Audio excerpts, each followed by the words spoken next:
अस्सलाम वालेकुम। उम्मीद है कि आप सब खैरियत व आफियत से होंगे। जंग यरमूक का एक बहुत ही खूबसूरत वाक़या आपको सुनाऊँगा। इस वाक़ये को सुनने के बाद कोशिश ये करेंगे इसे अपने बच्चों के साथ भी शेयर करें, यानी उन्हें सुनाएँ।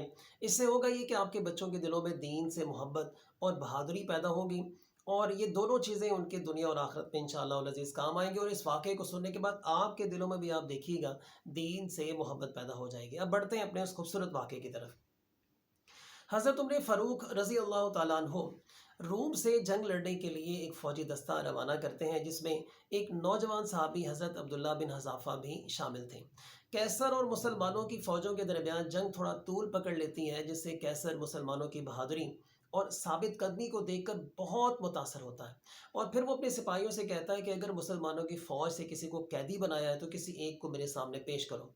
लिहाजा सिपाही हज़रत अब्दुल्ला बिन हज़ाफ़ा को कैसर के सामने पेश करते हैं, और फिर कैसर और हज़रत अब्दुल्ला बिन हज़ाफ़ा के दरमियान जो मुकालमा हुआ है, ये है एक तारीख़ी मुकालमा जो हमें अपने निसाब तक में शामिल करना चाहिए।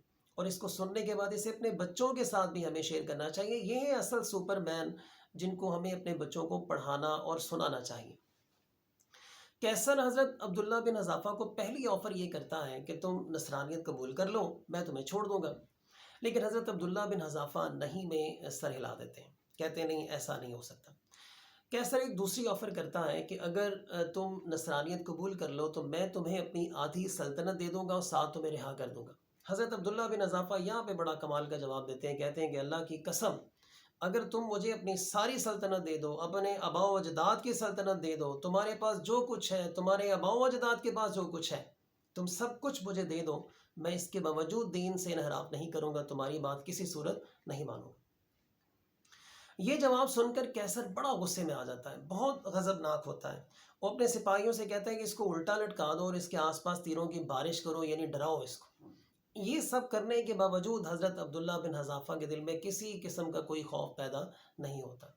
कैसर अपने सिपाहियों से कहता है कि इसको कैद कर दो और इसका खाना पीना बंद कर दो। चुनांचे हज़रत अब्दुल्ला बिन हज़ाफ़ा को कैद कर दिया जाता है, खाना पीना बंद कर दिया जाता है। हज़रत अब्दुल्ला बिन हज़ाफ़ा मौत के बिल्कुल करीब पहुंच जाते हैं भूख और प्यास की वजह से। फिर कैसर के कहने पे हज़रत अब्दुल्ला बिन हज़ाफ़ा के सामने शराब और खिंजीर का गोश्त पेश किया जाता है। अब हज़रत अब्दुल्ला बिन हज़ाफ़ा वहाँ पे मौजूद सिपाहियों को मुखातिब करके कहते हैं कि मैं इसे खा सकता हूँ अपनी ज़िंदगी बचाने के लिए, लेकिन मैं तुम्हें खुश करने के लिए इसे भी नहीं खाऊंगा।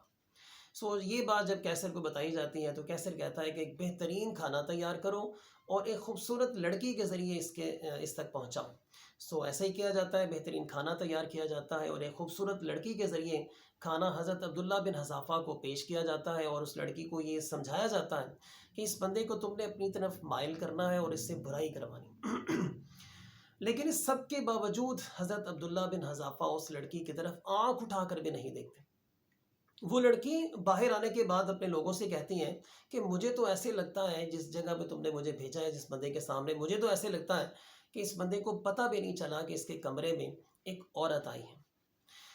ये सारे हरबे जब कैसर इस्तेमाल कर लेता है और मायूस हो जाता है कि शायद मैं इस बंदे को दीन से जो है वो इनहराफ नहीं करवा सकता, इससे अपनी बात नहीं बनवा सकता। कैसर बड़ा गुस्से में आ जाता है और कहता है कि एक पीतल से बनी देग लाओ, जिसमें गरम और उबलता हुआ जो है वो तेल होना चाहिए, और साथ इस बंदे को मेरे सामने पेश करो। चुनाचा एक देग लाई जाती है जिसमें खौलता हुआ तेल था, और हज़रत अब्दुल्ला बिन हज़ाफ़ा को भी पेश कर दिया जाता है। चुनाचा एक दूसरे मुसलमान कैदी को लाया जाता है और हज़रत अब्दुल्ला बिन हज़ाफ़ा के सामने उसे कढ़ाई में, उसे देग में गिरा दिया जाता है। गिराने के फ़ौरन बाद उस कैदी की हड्डियाँ और गोश्त है वो अलग हो जाते हैं। कैसर हज़रत अब्दुल्ला बिन हज़ाफ़ा को मुखातिब करके कहता है कि तुम्हारा हाल भी यही होगा अगर तुम मेरी बात नहीं मानोगे तो। हज़रत अब्दुल्ला बिन हज़ाफ़ा वहाँ पर भी नहीं में सर हिला देते हैं। कैसर गुस्से में अपने सिपाहियों से ये कहता है कि देग में जितना तेल है सारा इस बंदे पर गिरा दो। अब जब देग उनके ऊपर गिराने के लिए लाई जा रही होती है, देग का जब सेक हज़रत अब्दुल्ला बिन हज़ाफ़ा के चेहरे पर पड़ता है, तो उस सेक की वजह से हज़रत अब्दुल्ला बिन हज़ाफ़ा की आंखों से आंसू आ जाते हैं। कैसर जब ये मंज़र देखता है तो बड़ा खुश होता है, कहता है कि शायद अब ये बंदा मेरी बात मान जाएगा, इसे अपना अपना जो माइंड है उसे चेंज कर लिया है। देग को पीछे किया जाता है और कैसर हज़रत अब्दुल्ला बिन हज़ाफ़ा से पूछता है कि तुम्हारी आंखों में आंसू क्यों है। अब यहाँ पर भी जवाब सुनने वाला है। حضرت عبداللہ بن حذافہ یہ کہتے ہیں کہ موت کی وجہ سے میری آنکھوں میں آنسو نہیں آئے، بلکہ میری آنکھوں میں آنسو صرف اس لیے آئے ہیں کہ میری صرف ایک زندگی ہے جسے میں اللہ کے لیے قربان کر رہا ہوں۔ کاش کہ میرے سر پہ جتنے بال ہیں اتنی میری زندگیاں ہوتی اور میں ایک ایک کر کے اللہ پر قربان کر دیتا، پھر مجھے خوشی ملتی۔ کیسر حضرت عبداللہ بن حذافہ کی یہ بات سن کر بڑا متاثر ہوتا ہے اور حضرت عبداللہ بن حذافہ سے کہتا ہے کہ کیا تم میرے سر کا بوسہ لوگے تو اور میں تمہیں اگر تم میرے سر کا بوسہ لوگے تو میں تمہیں چھوڑ دوں گا۔ حضرت عبداللہ بن حذافہ وہاں پہ اپنی ایک شرط یہ رکھتے ہیں کہ میں تمہارے سر کا بوسہ تب لوں گا جب تم میرے ساتھ ساتھ تمام مسلمان قیدیوں کو بھی رہا کر دو گے۔ کیسر یہ بات مان جاتا ہے۔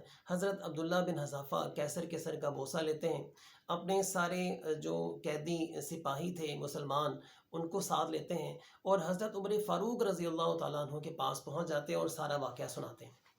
حضرت عمر فاروق رضی اللہ تعالیٰ عنہ یہ واقعہ سننے کے بعد اپنی جگہ سے کھڑے ہوتے ہیں اور حضرت عبداللہ بن حذافہ کے سر کا جا کر بوسہ لیتے ہیں اور پاس جتنے بھی مسلمان کھڑے تھے سب سے یہ کہتے ہیں کہ حضرت عبداللہ بن حذافہ کے سر کا بوسہ لو۔ دوستو یہ ہیں مسلمانوں کے سپر مین۔ ان لوگوں کے واقعات اپنے بچوں کے ساتھ شیئر کریں۔ آج کل ماں باپ یہ کہتے ہیں کہ ہمارے بچے دین سے محبت نہیں کرتے، دین پر پراپرلی عمل نہیں کرتے۔ اس کی پرابلم ہی یہی ہے کہ ماں باپ بذات خود دین کی جو انٹروڈکشن ہے، دین کی جو بیسکس ہیں وہ اپنے بچوں کے ساتھ شیئر ہی نہیں کرتے۔ اب جب آپ اپنے دین کی بیسکس، اپنے دین کے خوبصورت واقعات جو بہادری پر مبنی ہیں وہ جب تک اپنے بچوں کے ساتھ شیئر نہیں کریں گے، آپ کے بچوں کے دلوں میں کیسے دین سے محبت اور بہادری پیدا ہوگی؟ امید کرتا ہوں کہ اس واقعے کو سننے کے بعد آپ اپنے بچوں کے ساتھ بھی اس کو شیئر کریں گے۔ امید کرتا ہوں کہ آپ کو آپ کے نالج میں اضافہ ہوا ہوگا۔ آپ سب اپنا اور اپنے آس پاس کے لوگوں کا بہت سارا خیال رکھیے گا۔ اللہ حافظ۔